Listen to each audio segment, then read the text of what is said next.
OverDrive continues, brought to you by FanDuel, bringing you everything from the opening line to the final score. Bryan Hayes, Zero Dog, Jeff O'Neill, Jamie Noodles McLennan, Roleplay level of concern later in the hour. A little bit concerned because someone's going to play the role of Connor Hellebuyck later in the hour. And Let that be me. No, actually, you got to do it. It could be, but maybe we'll flip it around. We'll see what happens. I don't know where to go with that one. After the little pissing match we just had, it wasn't a pissing match. Everyone's it was entitled to an opinion. It's all good. We're having fun. You know that I'm defensive of him, but I love him. But it's just He's like, great. Yeah, He's I great. Disagree with you. It's under one umbrella. They all stunk. They got their ass handed to them. Did. And when you're a big part of the team, whether you're Scheifele or Ehlers or Connors or the goalie, you're going to take heat because that's a game one win and then an absolute kick in the pills. Yeah. Like just outrageous. Vegas last year. Same thing. Same thing. Start well and then just absolutely fold in Winnipeg. It sucks though because, I was thinking about this afternoon. Like Winnipeg has always had a tough go when you think about the playoffs because, I grew up out west. They would play Edmonton or Calgary in the 80s and they were awesome, awesome teams. But it's like, sorry, they got Gretzky over there, and they got Thurn Fleury, and Dale Hawerchuk was an absolute rock star. Mm-hmm. You never knew how good those Winnipeg teams were because there was that Smythe division was a monster. It was murderer's row, and they never got out of it. They were unable to. And I thought about it. I'm like, okay, they played Vegas in the first round last year. Vegas just rolls to a Stanley Cup. Colorado might roll to a Stanley. Who knows? I mean, they're a good team. They could. They look damn good right now. If they end up doing that, it's like you had to chew on that 2 first rounds in a row. And, I thought this team was better than last year's team, but it might be just the attitude and all that. But it just doesn't matter. They're done today. You're on your way out. The joint out. So you're on your way out. And what you have left is you got the Rangers and Carolina through it. You got Florida through it. You've got Colorado through. And I think Edmonton goes through tonight. I think that happens. But we know a Game 6 is coming Toronto-Boston, a Game 6 is coming Vancouver-Nashville, and a Game 6 is coming Vegas and Dallas. And I do have another gripe with the scheduling, and I understand it's getting what time's the oil cooking tonight? It's at 10, but that's not my gripe. My gripe. An 8 o'clock start tonight? Dallas-Vegas is 7:30.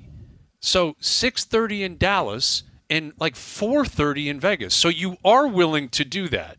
You are willing to say the local market, sorry, you got to start watching at 4:30 or 5:30. You got to get there at 6:30. Mm-hmm. What, Dallas doesn't have traffic like L.A.? One thing I will add to it, Hayes, if you're the Edmonton Oilers and you work this hard and you want to have a home, you want it at 7 p.m. local time because you're like, we're trying to win this game. You want your routine. You want the game at 7 o'clock. If it's at 6 would kind of – I don't know how you guys were, but 6 would be like, so I got an eat. Things are just different, and you could get a different vibe, and it would kind of be irritating. That's all I'm saying. I'm with you, but the game's at 8 in Edmonton tonight. That's stupid. Why not 9 Eastern time? The Vegas game's at 7:30. Regular time, 7. Then you jockey. And listen, I get it. There's going to be let's face reality. As much as McDavid you would think would be a big draw on TNT and ESPN, it's Edmonton, right? It's not an American market, so they're naturally going to push that aside for Vegas and Dallas and New York and all those other, larger American metropolis. But the Sunday game at 10:50 p.m. puck drop on a Sunday night was absurd. It is. That was insane. They didn't drop the puck until 10:48. 10:48 p.m. Eastern time on a Sunday night is when you have McDavid playing. You could have played that game at any point during the day on Sunday. Yep. Any point. Even a 9 p.m. Eastern time start is doable on a Sunday. And they still didn't do it. And as a result, tonight you get Vegas, Dallas at 7:30 and L.A. Edmonton at 10. And again, the Leaf game tomorrow night, I believe, is at 8 p.m. Yeah, because it's the only game going tomorrow night because it was going to be Winnipeg, Colorado as the nightcap. And that's not going to be the case. And I guess Carolina Islanders would have played yesterday. They would have been jockeying different times. So the Leafs get prime time, 8 p.m. start. One all game. on their own tomorrow night. That's it. Yeah, one game tomorrow. It is weird. Like I thought for some reason somebody told me it was an 8 o'clock game, but yeah, now I'm thinking about it. I was talking to 7:30 them. Vegas Dallas. Yeah, that's like 4:30 in Vegas. Yeah, that's what it was. I was talking to somebody in Edmonton. They're like, "Yeah, it's an 8 o'clock game." I assumed it was 8 o'clock Eastern. It's 8 o'clock Edmonton time, which is I think it's ridiculous. I'm stupid. sorry. It's silly. Yeah. Anyway, we've got a couple of games tonight. We got one game tomorrow. Here's our good buddy from ESPN, Kevin Weeks, joining us here on the Maple Toyota Hotline. How you doing, Weeksy? I'm good. What's up, everybody? We are just off Park Ave. Just pulled over right now. Got the hazards on. So how are you boys doing? What's a good word on the street? What's happening? We're doing great. What do you prefer, the bright lights? I know you're a trasher and you like to hang up near Keswick and Sutton, Ontario. What do you prefer, though? The big city or the country life? You know what we're haggling with though now? We're haggling between, we kind of straddle between New York, Miami. So they're both great for different reasons, right? And then in the off season, we can get back out to Alberta and see Meg's fam, and then we get to TO and see my fam too. So, but right now we're just kind of literally haggling like 50-50 between Miami, New York, Miami. But we just went to go see the Michael Jackson musical. For anybody else that wants to see a Broadway show, when you come here, it's unbelievable. We just got out of it. We're still buzzing. I might buy a glitter glove. And you may see me rocking the glitter glove. That's how pumped I am. I love it. So it was it like? Remember, we as a kid you watched the Rocky movies. Did you come out boxing? Did you do the moonwalk out of it or what? Like, oh my God. I want to buy some penny loafers and do the moonwalk. But seriously, like people were levitating when we came out. Like people didn't want to leave the theater. You know how it is. You played New York Noodles, you know. People didn't want to leave the show. Like after the show, when you get out, they basically kind of kick you out. And then you're out on the sidewalk, and everybody was literally buzzing. There's like a group behind us from Germany, and although they were speaking German the full time, they knew every Michael Jackson song. They were singing along as though they were in the show behind us during the show. So that was pretty funny, too. I love it. Well, listen, you got games tonight, and, up here in your hometown, the Leafs have survived. I'm not sure how you felt about it going into the game last night, but, the big story up here is them going to Joseph Woll, how well he played. I mean, that's obviously the position you played. How big of a spark do you think Woll obviously had last night, but furthermore, in terms of the way the Bruins might be feeling about the game tomorrow night? Look, that was a huge win by the Leafs for obvious reasons. Forget the fact that they staved off elimination. But I felt they were very composed.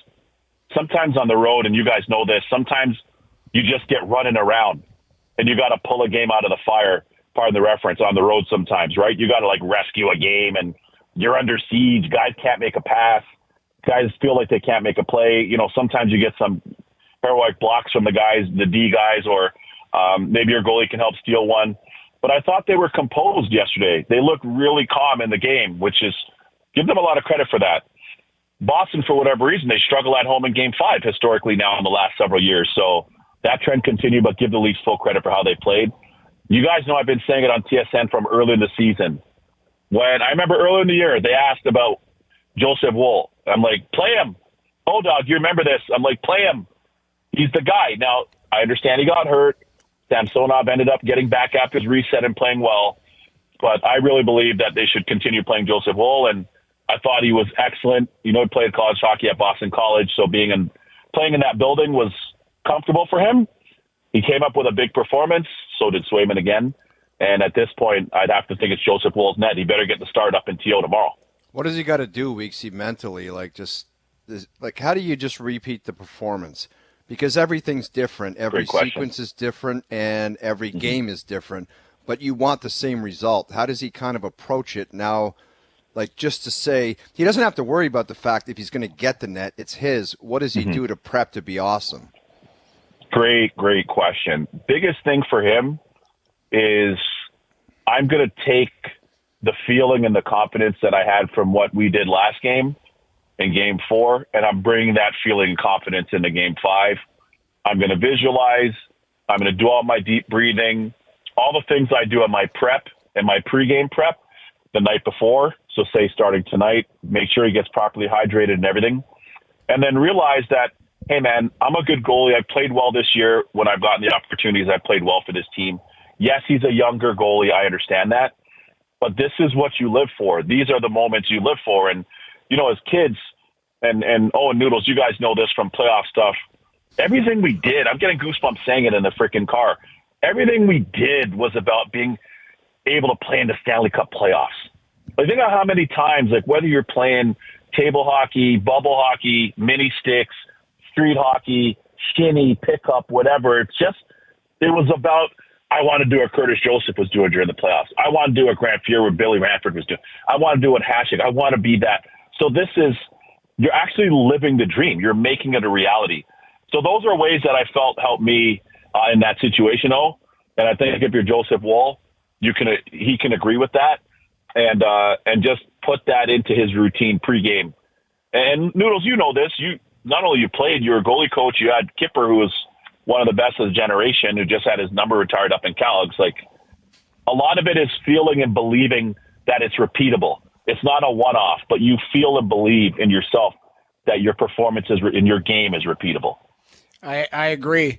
How do the Leafs apply that, though? So Joseph Woll can do that, but the Leafs, they've lost. I don't know if you know this, Weeksy. They've lost 6 in a row on home ice, dating back the last year, and it's a grind for them. How do they apply last night's game onto home ice, regardless of if the fans are anxious or not, or there was some booze on Saturday night. There was some, people were frustrated. How does the team relax and play on home ice where they should have an advantage? Hunker down. Stay out of Fairview Mall. No Eaton Center. Get out of Marche. Stay off Twitter. Get out of Union Square. Whatever the Union Station now that's remodeled. Hunker down. 0 dark 30. Hunker down. And when you come out and when you come to the building tomorrow, and you guys know this as well as I do, you don't have to put on a show because you're playing on home ice. I honestly think it's like in earnest, like they're trying we could relate to that. You want to deliver for the fans. You want to deliver for Leaf Nation. You want to perform. Okay, we know that, but you don't need to make the extra pass. You don't have to make the extra deke. Play a simple game. That's what I liked about their road game. Last night. I loved that road game. I thought that they were composed. They were jittery. They weren't forcing plays that weren't there. Play an effective, simple road game at home. Manage the puck. Manage your shifts. And it's not dumbing down from any of the skill that they have. We know they have a ton of skill. Oh, you're a high-skill player. You know this yourself. But I remember you. And listen, I just walked by your picture in Raleigh 4 days ago with you at the Black Eye. It's up in the broadcast area, right? Like, you might have to simplify. It doesn't mean that you're not a high-end offensive team, but playoffs, you got to tailor-make your game a little bit, and that means playing more of a blue-collar game. So be blue-collar. Be blue-collar in this game. Don't try to be fancy Dan and try to make all the sweet offensive plays that we know they're capable of, but to your point, Noodles, that don't pay any dividends for them to this point in the playoffs, especially on home ice. With Kevin Weeks, Vancouver had a chance to close out Nashville last night. They had a lead in the third period. It got away from them. It's been a tightly contested series. I mean, really, it's been 50-50. Yet Vancouver's still in the driver's seat, up 3-2 going back to Nashville. But it feels like, I don't know if you're a believer in momentum, Weeksy, but, Nashville's got Saros, who looked really good last night. Vancouver's still in a third-string goalie. Yeah, Nashville, they lost at home. Is it likely they lose 3 in a row at home? Probably not. How do you think Vancouver should be feeling going into Game 6? They've got about 8 million games of playoff experience on their bench between head coach Talk, fellow Scarborough, and head coach Talk, and everybody else that's there. Sergei Gonchar, Adam Foote, those guys are all winners. They've all been around. I think the biggest thing for them now is, you just said it, the momentum swings, right? Like being in the playoffs, and I don't go on roller coasters, so I'm just going to give you this analogy, but it's like being on a roller coaster at Wonderland or the CNE, right? You get all those swings of momentum. All of a sudden, you're so high, you're looking down, we're flying, we get scored on. Oh, we got a disallowed goal. Like all these different things that can happen. I think the biggest thing for Vancouver now is they were the beneficiaries rather of that in 2 games because Nashville squandered a couple leads. And then the game part last night, Nashville had that freaking empty net to hit the post, if you remember. So I think for Van, they've come a long way this season. They've had a great season. They don't look like they're afraid of the moment. They've played well so far in the postseason. I have to be honest, I'd like to see more from Elias Pettersson. Oh, that's your department because you were a sharpshooter. I'd like to see more from Elias Pettersson because he's better than he's shown so far. But Brock Besser is cooking. The third line has been good. Same thing. Now they're going into Nashville. Don't force plays that aren't there. Don't make any hope plays. If there's a play to be made, make it. If there's a shot to be taken, take it. But don't try to get too sweet on offense. We know they're a more talented team than Nashville, but don't try to be too sweet on offense in this upcoming game. Wixie, give me the breakdown of Winnipeg, Colorado. What is your thought process on that series? Like, just explain it. Here's what I'm going to say. First of all, the Colorado top dogs, starting with Nate McKinnon, and Rantanen in them, and Makar, those guys are Rottweilers that are off the chain, those guys. And I say that as a compliment. And I'm afraid of dogs since playing street hockey as a kid. I know that, man. You don't like wildlife whatsoever, man. You know me, exactly. Yeah. That's why I asked you one time if you wanted a cottage in Muskoka. You said, I'm not going up there with the wildlife up there. I don't want to see any of it. I'm telling you, wildlife for me on TV is fine. In the zoo or in a car is fine, but real life, no. And that's the thing with those players. Those guys are wild. Nate McKinnon is always foaming. Rantanen is always foaming. Obviously, Landeskog, we know he's out, although he's attempting a comeback. And even though Cale Makar looks sweet and whatever, that guy's a Rottweiler, man. Those guys play hard. Now, what I'm going to say about that is they bring other guys into the battle. You've got Arturi Lehkonen. You have Nichushkin, the choo-choo train. If he can keep his train on the tracks, he's such a big-time player for them. And what I would then say for Winnipeg is Josh Morrissey played well. Yes, there's some guys individually that played well. But I'm so disappointed in the Peg. They were so good this year. I love their team. I love the depth. And come playoff times, this year they were just paper tigers. And I have to be fair. Connor Hellebuyck, who was amazing all year, and I have as my Vezina Trophy winner, just, again, he seems to be struggling in the playoffs. And he didn't get much help in front of him, but he's a good enough goalie to steal a game. He didn't look like himself in the postseason again. And that's something he's going to have to work on because he is such a high-end goalie. But the challenge with Connor Hellebuyck, and Noodles, I'm sure you feel this way, I love the fact that his game, I used the word earlier, is repeatable. He's consistent. But he's like a super checks goalie. He stands up, he's there, he's in the spots. But sometimes, again, in the playoffs, you got to be a Rottweiler. Think of all the goalies, right? Like your guy Kiprusoff, Henrik, Carey Price, as elegant as he was, he got that element of his game as he went along. Tim Thomas, Tuukka Rask, Billy Ranford, Grant Fuhrer, Dominic Hasek, like all these guys, Mike Vernon, they come to playoffs, man. Curtis Joseph, they could pull saves out of their elbow. And I feel like Connor's so structured that that kind of encumbers him a little bit in the playoffs, if that makes sense. So that's my breakdown on Winnipeg. I feel for their fans. I feel for Bones. They had a great year, but it was a really disappointing finish going down 4-1, getting eliminated. Yeah, 2 years in a row where they fell flat, in 5 against Vegas last year, Colorado this year. And they're a squad too, boys. That's exactly. Good team. Like they were active at the deadline. Picked up Monahan. Picked up Toffoli. Like they felt really good about their chances, and obviously it didn't work out. As for the East, the Rangers are through. Carolina's through. Rod Brind'Amour. What's up with Rod and his future in Carolina? And if he gets loose, like what kind of chaos could we see in coaching carousels this summer? I'm glad you asked me because even if you had to go to break, I'd still be here talking to myself about it anyways. Listen, I've been saying for the longest time, Rod Brind'Amour and again, we were there. We saw it. Roddy is transformative. He's not just impactful. He's transformed the culture. He's restored the Canes to what we knew it to be on their level and what we've known it to be when they've been at their best. And we've seen it. We lived through it in 2002. They went back and did it again in 2006 and won. Rod Brind'Amour's been there, and he is that living example. He treats people with the ultimate class, fans, whoever, friends, community, and of course the staff and the players. He doesn't. One of the best at that.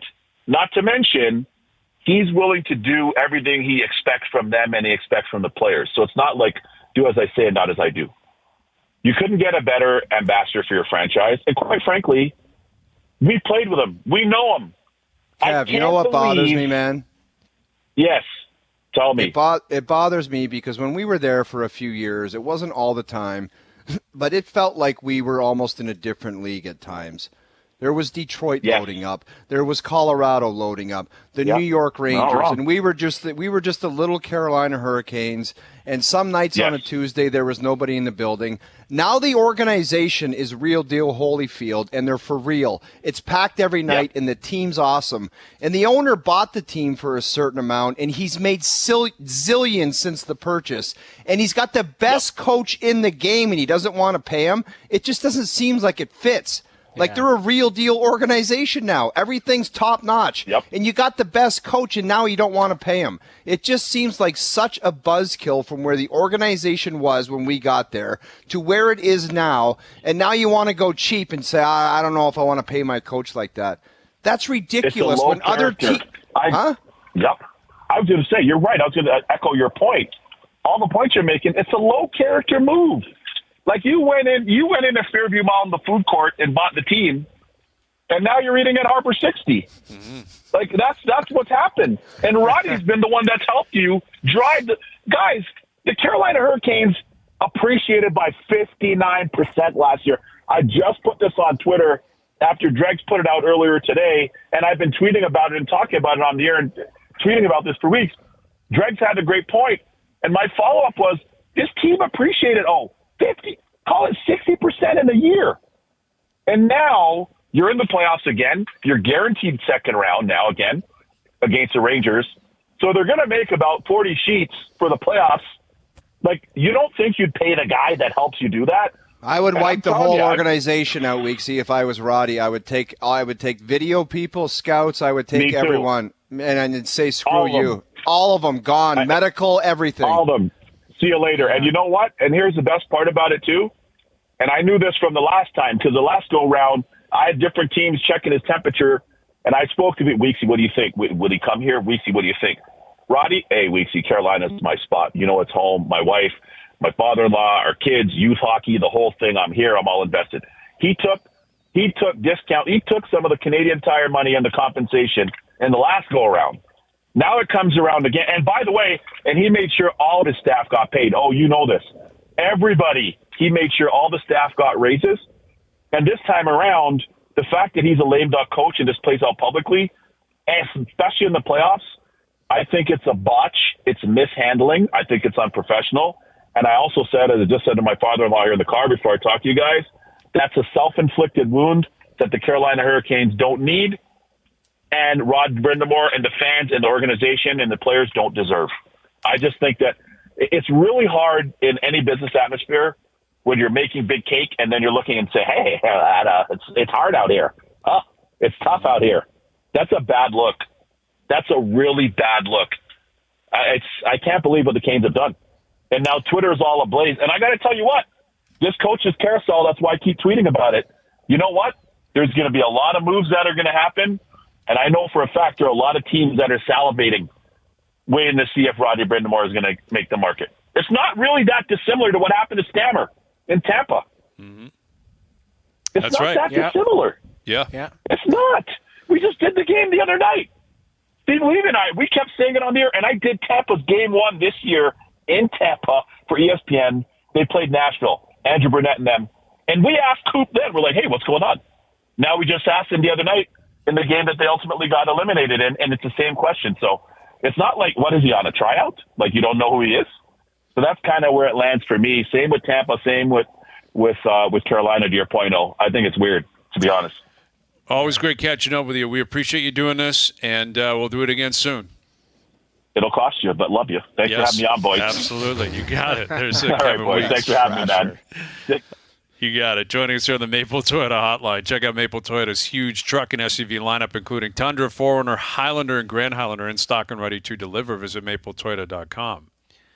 Yeah, I don't know if you guys saw Julien Brisebois' comments today. Like, it sounds like they sat down with the Stamkos camp and was like, we want to get this done. And Stamkos said, I want to get it done too. It's just, I think they're going to find a number and find a term.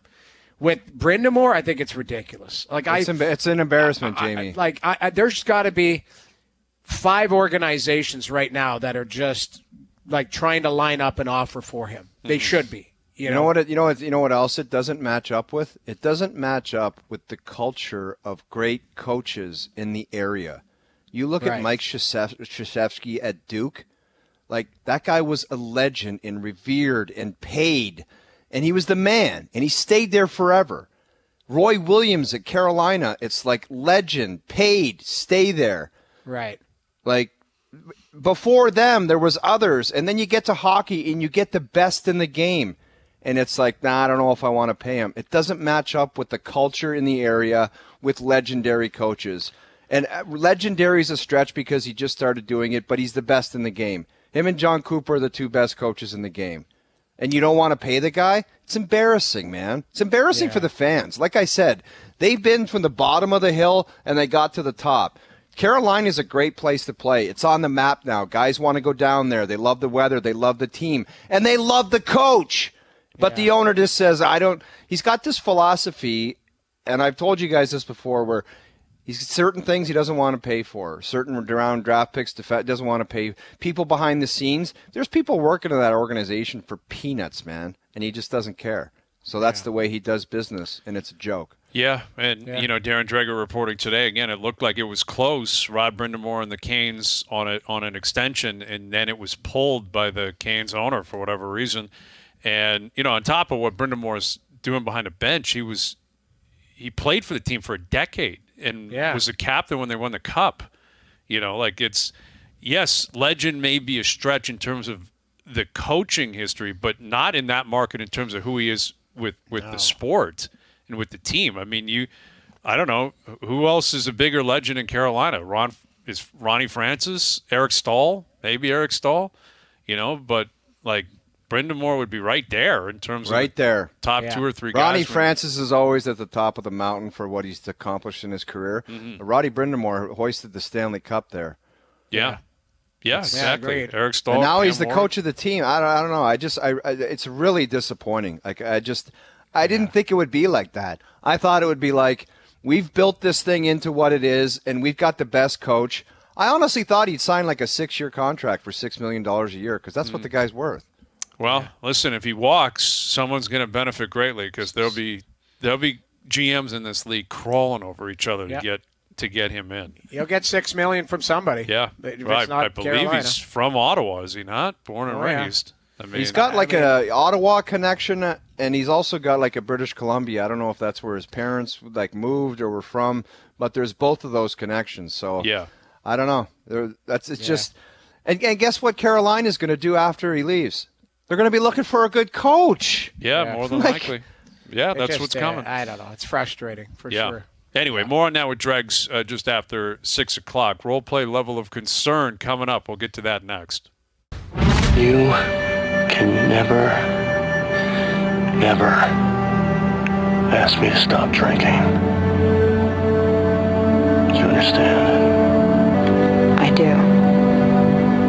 I really do. One bourbon, one scotch, one beer. All right, role play level of concern brought to you by Boston Pizza, Canada's favorite sports bar. From tip-offs to tie bites and puck drops to pizza, BP's elite lineup of apps, wings, and ice cold beer is always dialed in for game time. Hustle into your local BP tonight.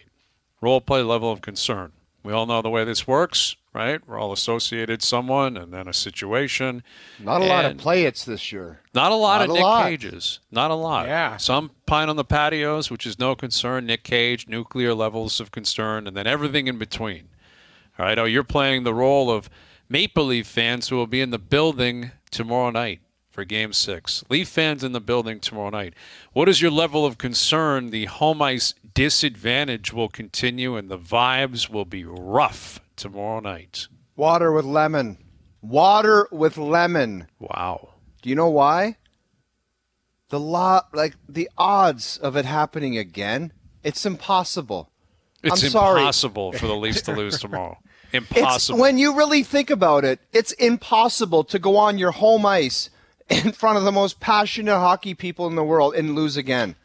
The odds are telling me, and you guys, they win. How can they lose again on home ice? It doesn't make sense, and it's going to stop. It needs to stop, and it will stop. That's why it's a glass of water. 34 through the tunnel with fire things going up in the air. Crowd goes crazy. Like the Cubs home opener. Remember those stupid flames they had that weren't even working?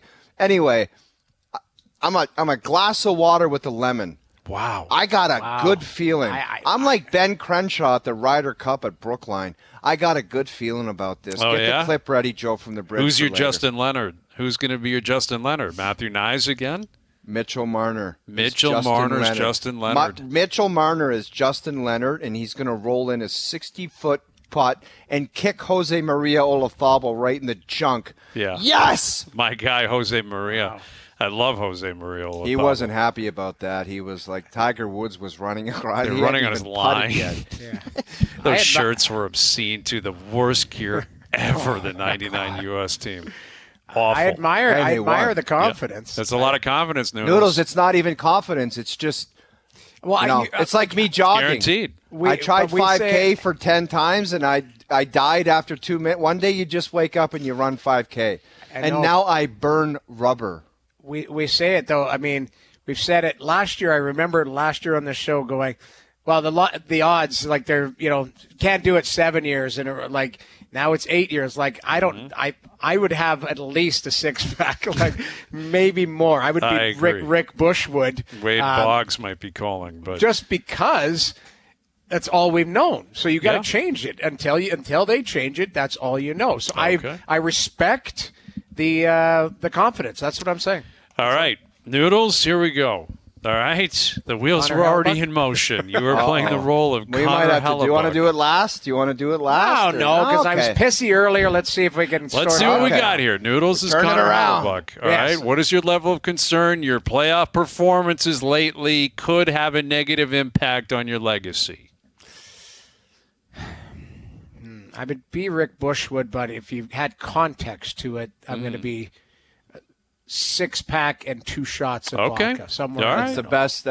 This is ridiculous to say about this segment, but great answer. Great answer. Because it's somewhere in the middle. It should be more Rick Bushwood, but I look at context, and it's not a pint on the patio. He's got to be better. But I'm hoping that his team and his matchups get better at some point. But listen, the last 2 years proof's in the pudding. They're out early. You go back home after that, whether you're a player or management, and you're like, we thought we had a chance, and we are so far away from that team. It's scary stuff. Whoever gets Florida-Toronto, I would suspect that Florida might lay an ass whooping, and then you realize we got through one round. It happened to Toronto last year. They beat Tampa Bay, and then you get a monster. You're like, we weren't even close, man. Not even close. Yeah, you're right. I mean, there are moments in sports where that happens. You get humbled quickly, and like Winnipeg dominated Colorado in the regular season. That's what sticks out more than anything. Like they didn't just beat them; they just destroyed them, including in Colorado, beating them 7-0.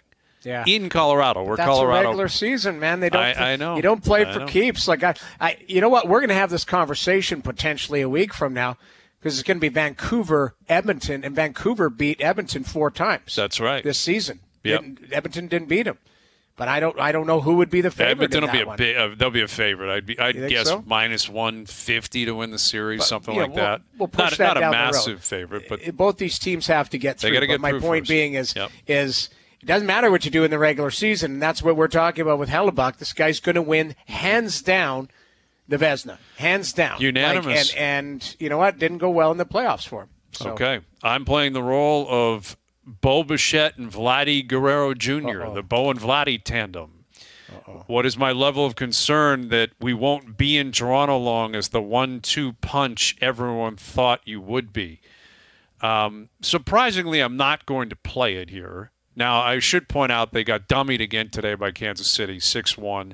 They dropped 2 of 3 against Kansas City at home. They dropped 3 of 4 against them last week.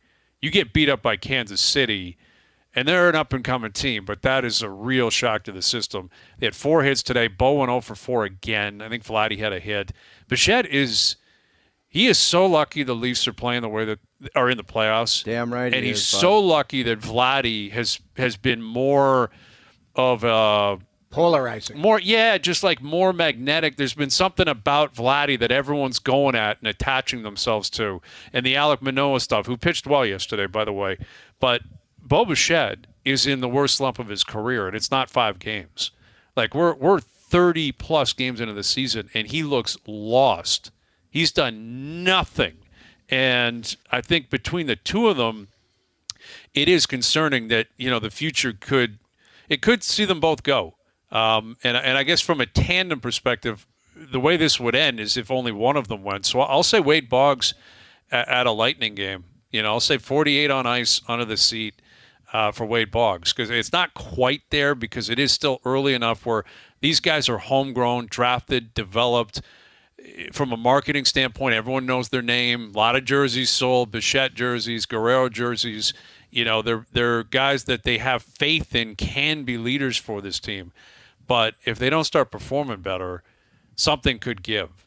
And it could give by the end of this year, right? Where they're both going to be up for contracts in a couple of years. Both of them might want monster deals, and the way they're playing, quite frankly, they're just not worth it.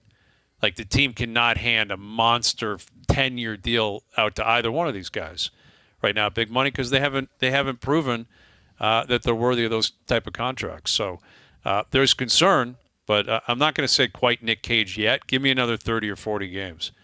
You're playing the role of the Tampa Bay Lightning. What is your level of concern? Your window is officially closed to compete for a cup. Nothing. You got to give me ones where I can hit the booze with Nick Cage, because this is a nothing burger. Really? You know why? Yeah. I have to figure out a way to get creative, and I have to shed. I have to be like a snake and shed some skin here, because I believe that with Hedman, Vasilevsky, Braden Point, and Kucherov, if I can have those 4 guys and you can tack on Stamkos if he can continue to play well. Cirelli. That's the thing, Noodles. There's Cirelli, there's Sergachev on the back end, but they've got to find a way to get some more depth in there. You see it with Toronto. Toronto's team is positioned and structured like they've won 3 cups, where they just have to keep chucking guys overboard. Makes it very difficult to win. That's why you see some of the teams that win early when they're on entry-level deals, some of them. Those are long gone now. But I think with those core players, you say Braden Point, Hedman, Kucherov, Stamkos on the kind of outer circle, but still a massive part of that, and Vasilevsky and net, there's got to be a way that they can get one more. But I just don't know how they're going to do it with complementary players and depth pieces. But Braden Point and Kucherov alone, and you got to think that's Got Hagel locked in. Well, Hagel had 75 points this year. Like, I did, and Nick Paul had 24 goals. Right. And that Janot was injured, but he's going to be there for a while. They just need more depth. But I think that the key. What did you say? Were you just a water? I'm a nothing burger, because I think that those players I mentioned are so good. There's got to be a way. There's got to be a way to get really creative to add some depth, and you might have to shed to do it. I don't know. But you put those 4 guys in the same locker room, I think there's going to be one more kick at the can. It's what you do with the money. I think the Stamkos situation's really fascinating, because they can't. It can't be a legacy contract where he gets paid. Like, he scored 40 last year. But you also have to realize he's going to play as a 34-year-old next year, I believe, coming. And so, at some point the production will drop off, and you need players to push through. You think to the Jamie Benns and Tyler Sagans, they get pushed down in the lineup. They're still very valuable, but you ask players to get above them. And the contract will be very important, because you need that flexibility to what you guys are talking about, filling out around them. Getting, filling out the Pilots and the Killorns and guys like that. They priced themselves out. You had to move them out. So you need to continue to have players to pop through. That's the challenge. And they don't have a ton of draft picks. That's the concerning that's part. how they're going to do it, right? Like, the way I think this window is closed. They may have a new one open down the road. I think what you're hoping for if you're in Tampa is that you have the Crosby Penguins situation where, in 08, 09, they go to back-to-back, they win one. Then they had to wait 7 years. But then it opened up again, and they go back-to-back and they won again. That's a long time to wait. And who knows? Hedman's not young. Hedman's 32, I think. 33. Yeah, okay. So there you go. I mean, he's still a great player. But, Vasilevsky's in his 20s, Kucherov, Cirelli, Point, Sergachev, Chernak. But there's a lot of miles on those guys, Yeah. Maybe they got to say to some of them, look, as much as we love you, do you have any desire to play somewhere else? Like, does it? Well, because it's been a long time, a lot of games, a lot of runs. Maybe somebody wants to change of scenery and says, I'm going to go give this a kick at a can.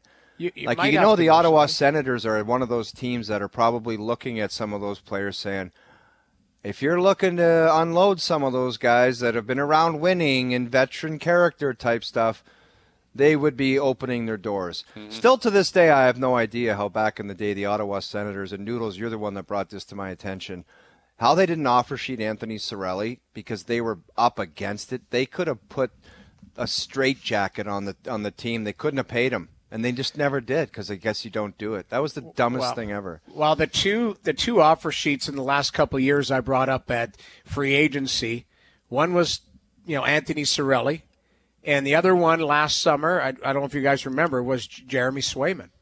Because I mean, you imagine nobody did. No. You could have jammed Boston up and signed. Now, would Swayman have signed? Mm-hmm. But if you threw a huge number and said, one guy just won the Vezina, we're going to take your other guy and offer him $6 million a year or whatever that number would be to fall into a proper category where you get the compensation. If he signs an offer sheet, that jams up Boston's cap structure, right? Big time. So, yeah, big time. I mean, and think of the teams that might have been able to do that if you got Swayman. Like, he was an RFA. You could have jammed up Boston. You didn't. And now they'll end up trading Ullmark in the offseason, and whoever trades for him is going to get a hell of a goaltender. But, we talk about offer sheets. Those are the last two that I remember going on record. Like, Tony Cirelli was one of them, and the other one was Swayman. Yep. Both really good young players that are just coming into their own, So, could have been huge, but again, it never happens. And a part of it's the players I don't think are looking to do it because if your team matches it, it's awkward. Why'd you jam us up? Why didn't you just, all this kind of stuff factors in. All right, we'll come back with a couple of more. Noodles, you're coming up playing Rick Tocchet. I got one for Kirk Cousins. There's a couple of different things coming up. Darren Dreger will join us. I could play all day. I could play this all day. It's the best. I love it, too. Rod Black coming people up, are too. People are saying, with the videos resurfacing of Wade Boggs drinking 103 beers or 73 beers on the way to L.A. from Boston, we got to play the clip if we can because he explained it in detail. Yeah, We've got to have a really some detailed clip. We've got to have some kinds of Wade Boggs. I know we've had in the past Wade Boggs at a Lightning game where he stuffed 2 cases on ice underneath his seat. That's one, but maybe one day we just do Wade Boggs. Different levels of Wade Boggs. Yeah, afternoon game at Fenway and then flying to L.A., where then he goes out when he lands and he goes 2 for 3 the next day with 2 doubles. Yeah. I like how he defended the 73 beers. He was like, there was traffic on the way to the airport. Right. It's like, dude. Yeah. And he got over Nebraska, and one of his teammates said, Boggsy, do you know you've had 51 pints? And he was like, holy Jesus. Yeah. We will do that, a full Wade Boggs experience at some point. Yeah. All right, role play continuing. Overdrive continues. TSN 1050 and on TSN 4. All right, role play level of concern continuing, brought to you by Boston Pizza. Noodles, you're playing the role of Rick Tocchet, the head coach of the Vancouver Canucks. What is your level of concern the longer this series goes without Demko, the more troublesome it becomes? I'm a 6-pack. Maybe throw a shot of vodka, maybe two shots, right in the middle. Okay. Because I don't, you know how we talk about aces in the hole, and we haven't seen 40 yet. We haven't seen number 40. Ghost, he hasn't taken a lot of heat. For him. You guys know how much I like that guy. God, he's got to be good. But that's what I'm saying. Like, I think the team has bought him some time to get his, to have a breakthrough. So if Sheloffs or DeSmith can give you any type of... Who's Sheloffs? That's the That's the goalie, and that's the proper pronunciation. Sheloves. I she was loves told. me, yeah. Like, how is that not the song when he comes out? I know, but It has to be. If he With can give the you a change stable pronunciation, she loves me. She loves me. She loves me. But if either one of those guys can give them stable goaltending, which they have, Vancouver's got some skill. They got to break through. What they've got to find out, a lot like the Leafs, they got to break through a staggering defense. Mm-hmm. That's really what, I don't know if you read that stat today, guys. Through 5 games, Vancouver has had the least amount of shots on goal in their history. Crazy. Like it's like 79 shots or something like that. It's crazy. That's a credit to Nashville. So they got to find a way. It is. I'm still a 6-pack plus a couple shots because I am concerned, but I'm not a pint on the patio and I'm not Nick Cage. Okay. I can appreciate that. Roleplay Level of Concern brought to you by Boston Pizza, Canada's favorite sports bar. From tip-offs to tie bites and puck drops to pizza, BP's elite lineup of apps, wings, and ice cold beers always dialed in for game time. Hustle into your local BP tonight. More on the Leaf win last night. Game 6 tomorrow. Darren Dreger will join us. Our buddy Rod Black. Our best bet still to come. Overdrive continues. TSN 1050 and on the TSN app.